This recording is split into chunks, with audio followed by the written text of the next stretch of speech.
Hello, everyone, and welcome to Live Simply with Natalie P. My name is Natalie Pickett, Natalie P. And I am so excited to welcome you. If this is your first time, welcome you over into this platform. Simply stands for spiritually, emotionally, mentally, physically loving you. Yes, and that's an acronym that really is the goal is for us to encourage you, for me to encourage you so that you are growing, you're healing, and you're thriving in everyday life. Everyday life.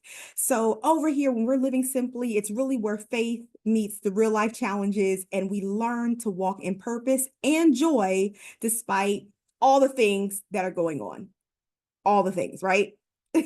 But we also remember in this that we keep God at the center. So, you found us here on YouTube. Welcome. But we are also on the internet. I would say on the website. We do have a website, which is on the internet, and that is livesimply.com. And once again, simply is spelled SEMPLY. Now, we have started a new series, and I'm saying we because we together, we family, y'all. But there's a powerful new series that I have started. I started it on the blog on Monday, and it's called Dropping the F-Bombs One at a Time. And no, it is not what you think. But I was like, yeah, I know this is a good title here. I knew it would bring y'all right on over. Right? But there are some F-bombs that you and I need to drop from our lives. All right. And there are 4 total, but we'll be talking about one. We'll be digging deeper into one on today. Right. But these F-bombs are holding us back from fully stepping into who God created us to be. Right. And as I said, they are not what you think, but we'll be talking about. I'm not going to share. I'll just share the one today, which is fear. And over the next few weeks, we'll be breaking all of them down and calling them out. And most importantly, we're learning how to get them and let them go for good. Let them go for good. We're not getting them. We're letting them go for good. All right. So Monday on the blog, I did have a post introducing the topic, and that's pretty much how it's going to go. Monday on the blog on livesimply.com, under the section blog, I will introduce a topic. And then the goal is for Thursdays, I will come here on the vlog on YouTube and dig a bit deeper into that topic. But you should also on Mondays, when you're reading the blog, the goal is to always have an action step or something you can do throughout the week to get yourself going. And then we do dig deeper into the topic on Thursdays here on the YouTube channel. So now, if you haven't read Monday's blog post yet, I mean, you could stop and go over there and read it, but I would suggest that you always read the blog post first. It kind of gives that high level view with some action steps, and then we dig deep, as I said 30,000 times, into it more on Thursday. But in that post, we did lay the foundation of the series, and we're starting with the first F-bomb, which is fear, and how it sneaks into our lives, how it holds us back, and tries to keep us from walking in faith. Let's be real. Fear doesn't just show up and leave. It's not like, hello, I'm here. Goodbye, I'm gone. No, it settles in and it makes itself comfortable if we're not careful. And if we're not careful, it'll take over, like totally take over. But here's the good news, y'all. There's always good news. With God, there is always good news, right? Fear doesn't have the final say. So we are going to get into it today. When we talk about fear on today, we're going to talk about how fear operates, how it disguises itself, and how to drop it. You ready? All right, let's get into it. So, how fear operates. Now, fear is not just an emotion. Is it an emotion? Absolutely, it is. We are scared. We get fearful. But it's also a strategy and a spirit the enemy uses about 99% of the time. And he will disguise it as wisdom, caution, and even responsibility. And y'all probably like, what? Yes, and we're going to talk about that too. All right, so fear will whisper lies that keep us from taking action. Nothing but the devil. Nothing but the devil. Okay. Fear magnifies the what ifs, like, what if this happens? What if that happens? What if they have? What if this? You know how it goes. And it makes a worst case scenario feel like it's the only outcome. And fear keeps us stuck. Like we overthink and second guess what God already told us to do. Like he didn't already said do it. He did. but fear will keep us stuck and not moving. So, and here's the biggest thing: fear will make us forget who God is. Second Timothy, it talks about, like I said, that spirit of fear. It says God has not given us the spirit of fear, but he's given us power, love, and a sound mind. So fear can make us forget who God is. God is power, God is love, and God is going to give us a sound mind because he is wisdom, y'all. All right, so the fear can be tricky because it looks like protection. Fear can look like protection, but it's actually paralysis. Fear ain't protection, it is paralysis. It keeps us from moving forward, trusting God, and taking the steps we know, like we know we need to take. We know we need to do things, and we will not do it because of fear.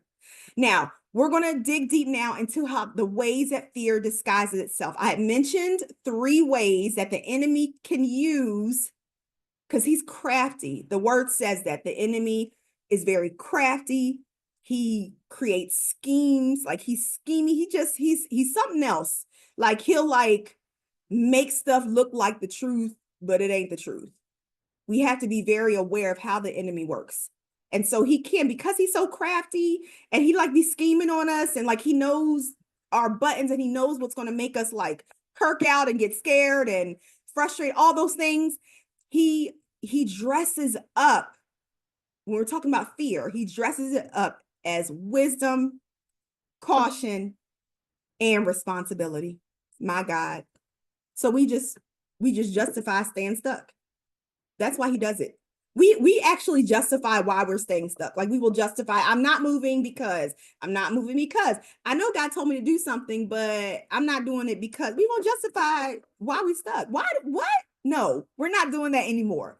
So let's look at these 3 ways that fear disguises itself as wisdom, caution, or responsibility. The first one, wisdom. Now, how I'm going to break this down is what, when it comes to these 3 areas, I want to share what fear will say, what wisdom says, and then kind of, how that reality, like how, how fear and wisdom don't really work together, or whatever the word is. Yeah. Well, you'll get it. Just let's keep going. All right. So when it comes to wisdom, fear says, I need to think through this more. How many times we said that? I need to think through this more. I really need to like process this and think it out before I move. That's what fear says.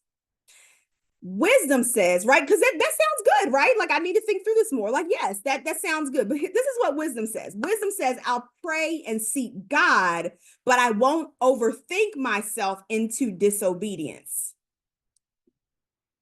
Because a lot of times when we think things through more, we end up thinking for 35 years. We're still thinking, like, how's it? So remember when you were 2 and the Lord told you to do that, and you're now what? I don't know, 30 something. Like, how's that going for you? Like, yes. So fear says, I'll think this through, but wisdom says, I'll pray and seek God, but I won't overthink myself into disobedience.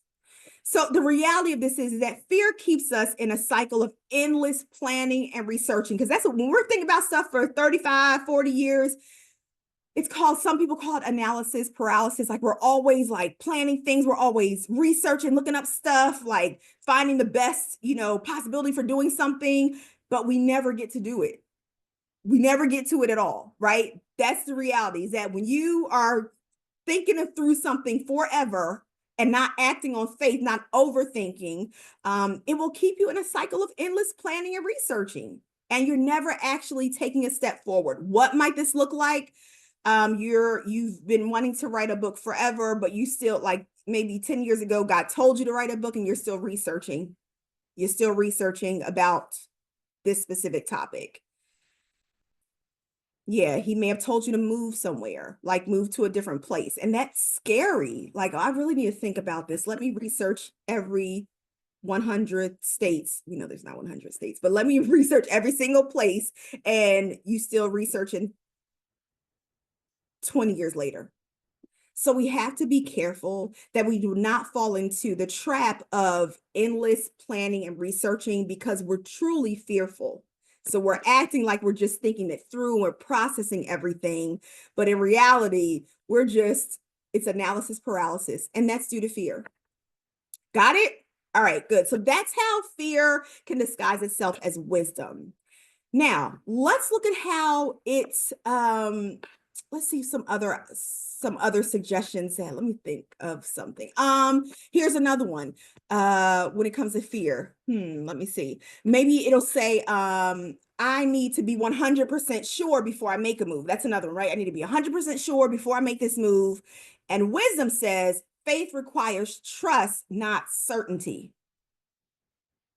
And that's hard. Like, what? I can't be certain. I just need to trust. Who does that? Like, if we trust God, we should all be doing that. But yeah, fear says I need to be 100% sure before making a move. Wisdom says faith requires trust, not certainty. The reality is that fear makes us obsess over guarantees before we act.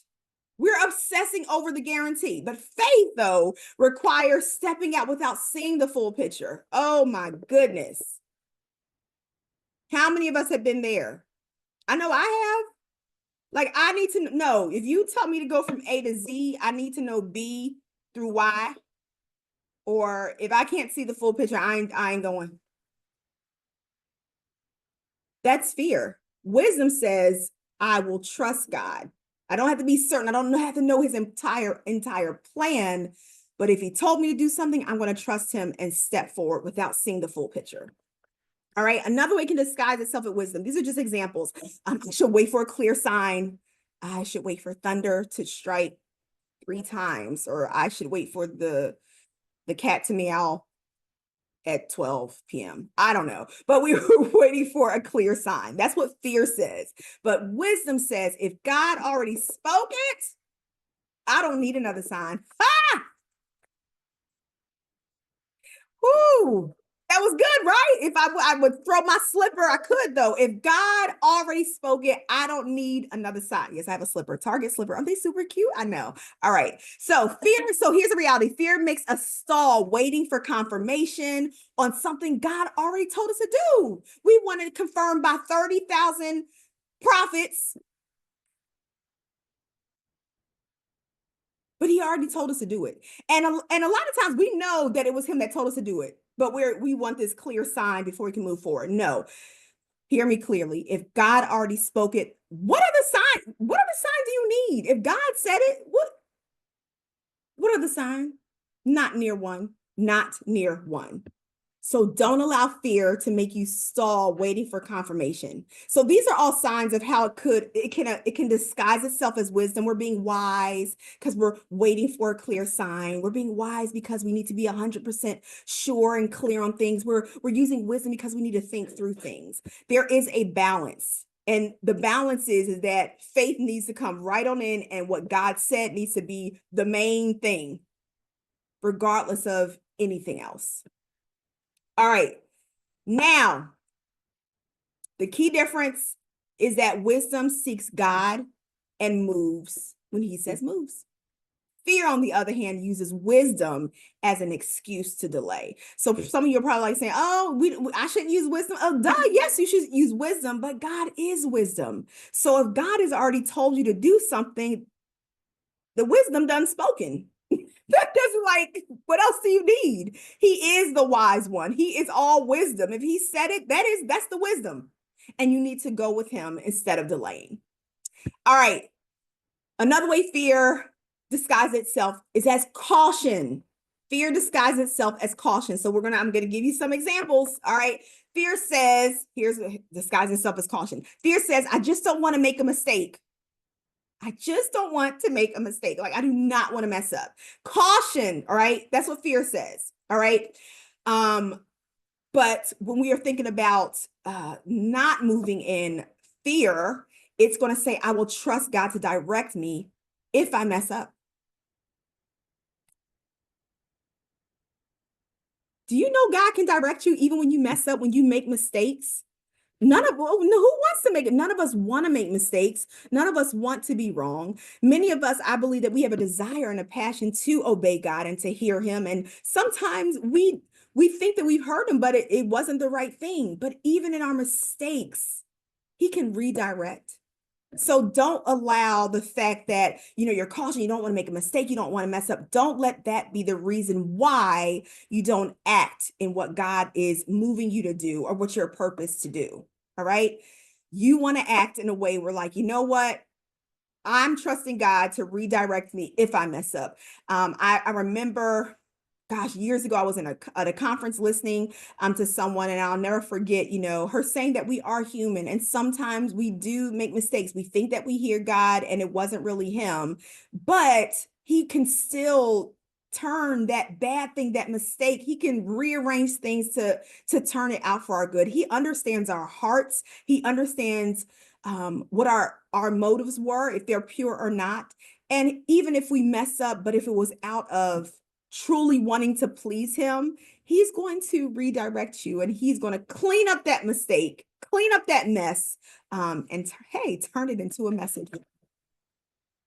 There we go. So you don't want fear to convince you that mistakes are final. That's, because caution, if we just are focused on caution and fear disguising itself as caution, it's going to make us think that mistakes are final. Not true at all. How many times have people failed and made mistakes and messed up? So many times. That's why we needed Jesus. That's why we need him, because we are not perfect. All right. But we know that God can course correct when we trust him. I love this so much. I love this so much. All right. Next one. Another one, how it disguises itself as caution. I'm going to wait until I'm ready. I'm going to wait until I'm ready. I'm not ready right now. I'm going to wait. All right. But no, what we should be saying, how we should be moving is, I'll never feel fully ready, so I'll move in faith. Do you see this? How we need to drop fear and move in faith, as we trust God, because fear is going to say, I'm going to wait until I'm ready. Once again, we got these years, waiting 100 years, but how we want to move is say, I will never feel fully ready, because we never will. So I'll move in faith. Like, starting this YouTube, I didn't feel full. Listen, even doing this recording right now, I didn't feel full ready, but I'm like, you know what, Lord, because you told me to, and I've been putting this off for a long time out of fear, constantly researching, analysis paralysis. Yeah, I've done all the things, all these things, many of them I've done, right? But it's not about feeling fully ready, because I believe as humans, I don't think we'll ever feel fully ready. And a lot of times, us being nervous or not feeling ready, when we can know that's where God comes in, right? So making sure that you are never waiting for even the perfect time, because there is no perfect time.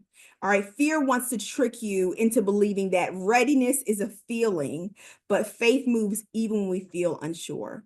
And that's a big part about simply emotionally loving you, is that we need to be aware of our emotions, and we cannot let our emotions rule us and run us. Even the good emotions, believe it or not.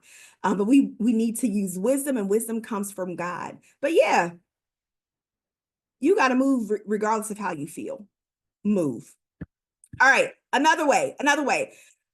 Oh, here we go. What if something bad happens? Oh my goodness.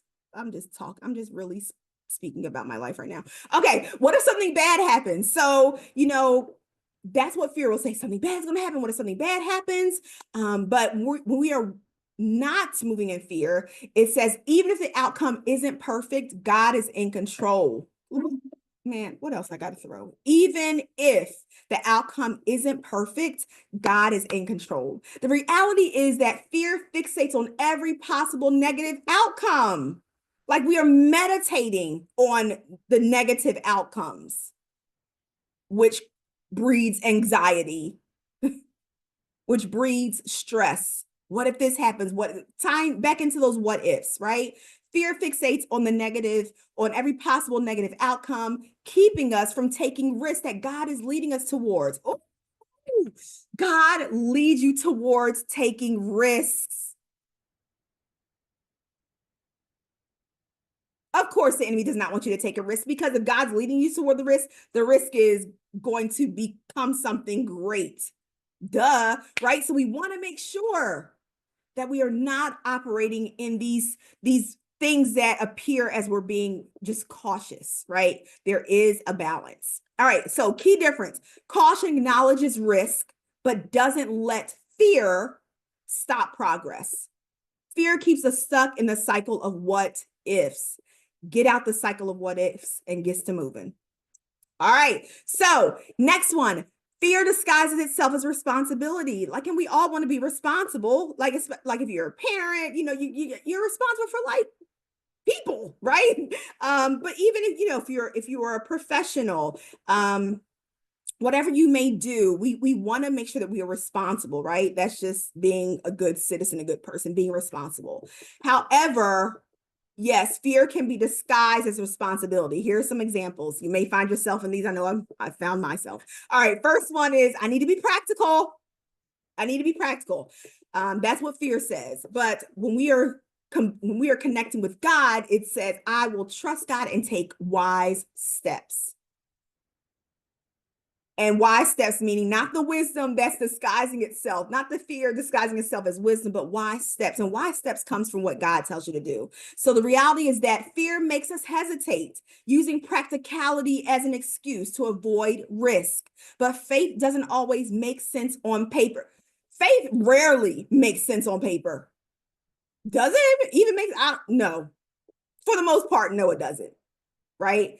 Moving in faith, it doesn't always make sense on paper. More than likely, it does not.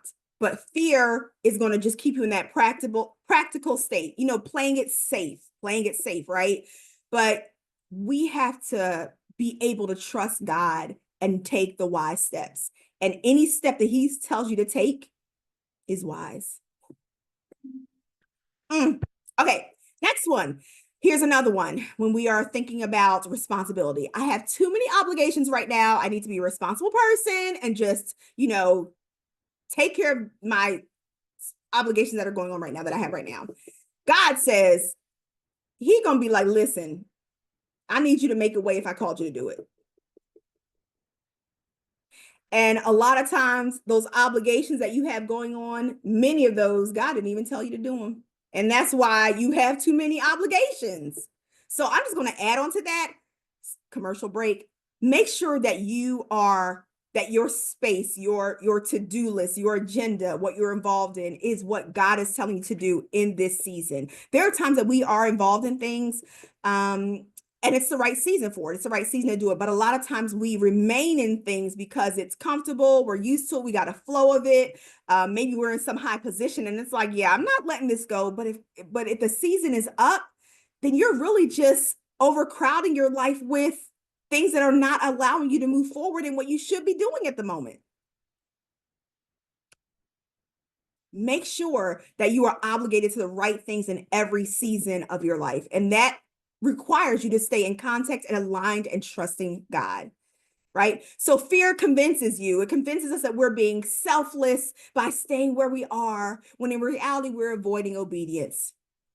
And a lot of times we're avoiding it, like I said, due to comfort, due to, what the flow is, made your name there. Like, why leave this? It's great. It's going great. Easy peasy, lemon squeezy. But no, we have to make sure that we are not using responsibility and using it as a disguise as why we're not being obedient. Finally, this is a good one. This is a good one. Woo, this is a good one. Fear says, I'm waiting for the right time. And I think I may have said this before. There's not a right time. The only right time, there's a right time. I take that back. The only right time is when God says go. Ah!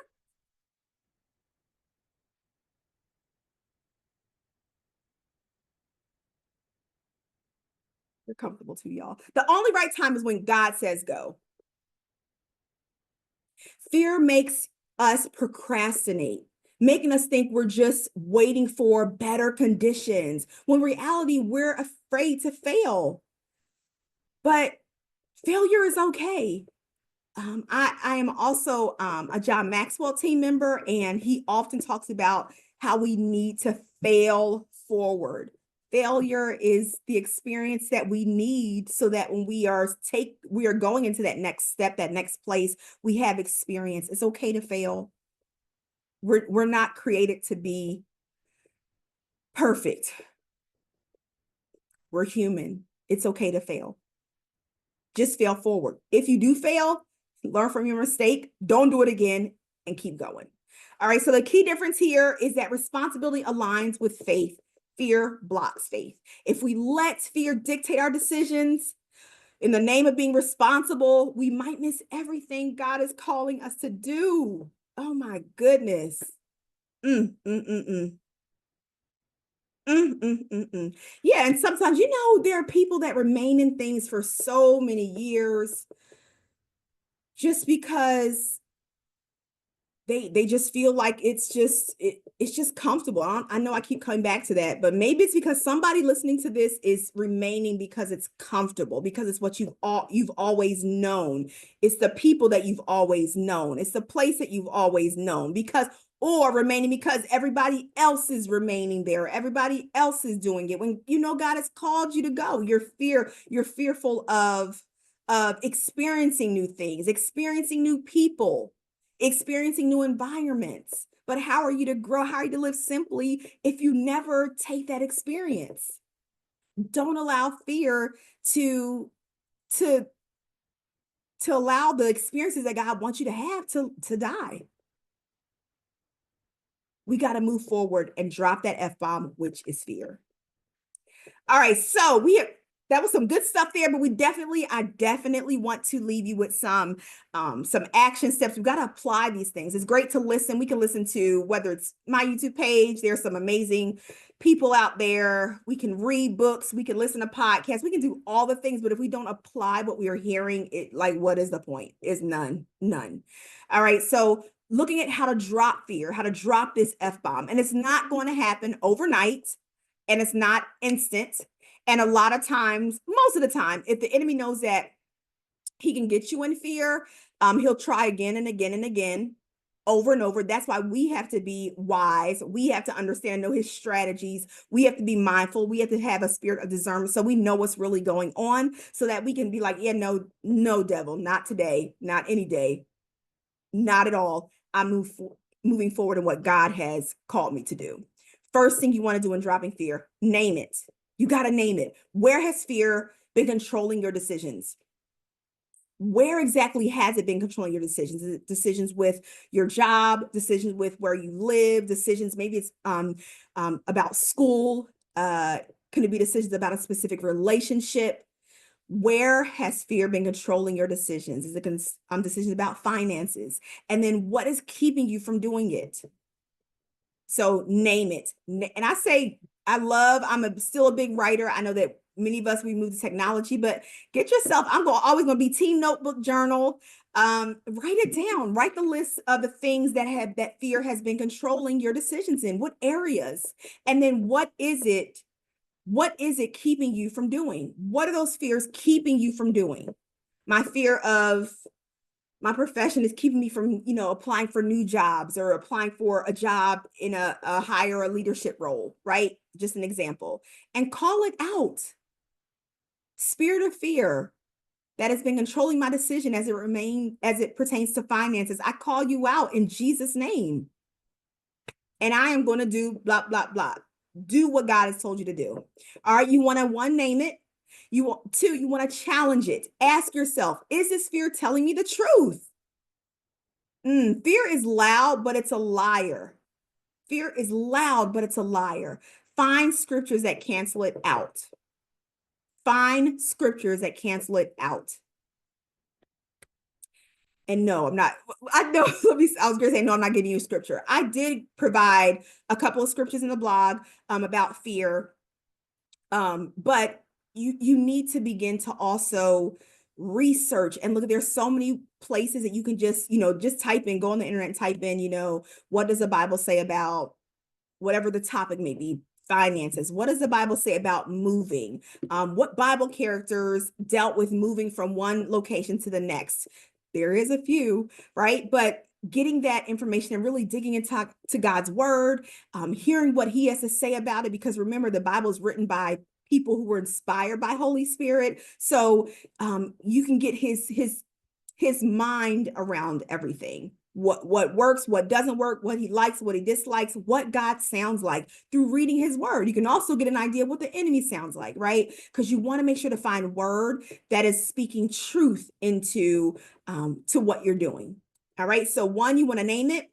2, you want to challenge it. 3, you want to move anyway. Move anyway. Fear will not disappear overnight. But you don't have to wait to feel fearless before you move.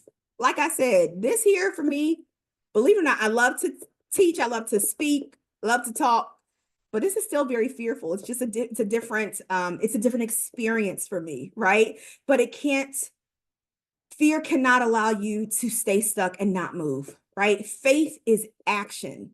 Faith is doing. It's hearing God, and then despite what we can't see, we still move. All right. So take the step even while your voice shakes, or even while your knees are shaking. Take the step. All right.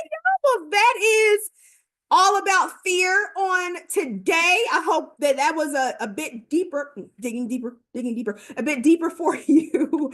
If you need to go back, take notes, find yourself in these different examples, but then also remember, for every example that I gave of what fear says, I also gave you what God says about it, or how you should be thinking about that specific fearful thought, so that you can name it, you can challenge it, and you can drop it.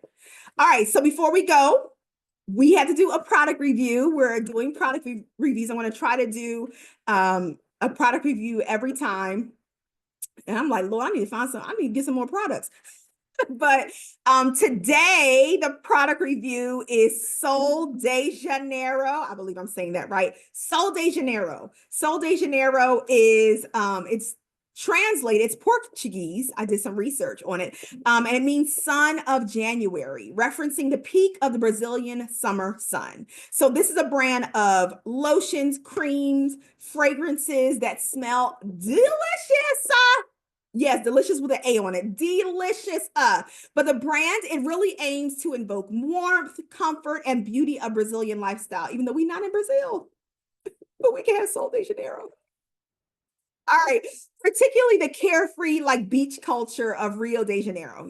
I'm sure everyone's heard of that. But here is, as I said, the products. There's body care products, lotions, creams, and they're scents designed to conjure up tropical summer vibes. And when I say they be conjuring up these summer vibes, smells, yes, and do. All right, but the core message of Sol de Janeiro is to promote self-acceptance and celebrate one's body, encouraging users to love it, flaunt it, and to know that you've got it. All right, so here's, as you can see, Sol de Janeiro. This is number 59. It's almost gone. It's almost gone. I don't Chirosa, I believe it's what it's called, but it smells so good. And I actually, oh, did I bring it? I didn't bring it. Yes, I did. I get mine at Kohl's because that's close to me, but I believe you can also get it at Sephora, Ulta, I believe. No, Sephora too, and Ulta, because I actually get it at the Sephora in Kohl's. But I think Ulta Beauty has it as well. I did end up, oh, hey, Nas is here, y'all. Oh, he's about to bark. I already warned y'all about him. But yeah, the lighting's but this is like a trio sample of their different creams. And these are all great. I love the pink and the purple.